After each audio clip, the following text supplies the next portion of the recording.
মাংসটা।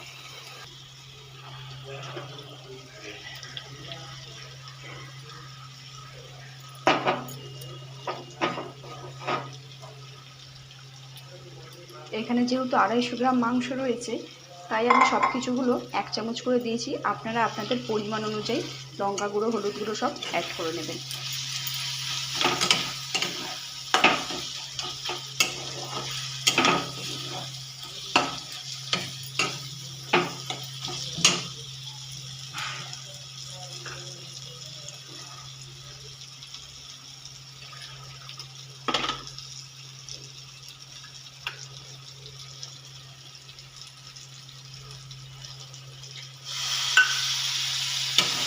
সামান্য একটু জল নিয়ে নিলাম, যেহেতু বাটার দেওয়া রয়েছে তাই কড়ার তলায় যাতে লেগে না যায়।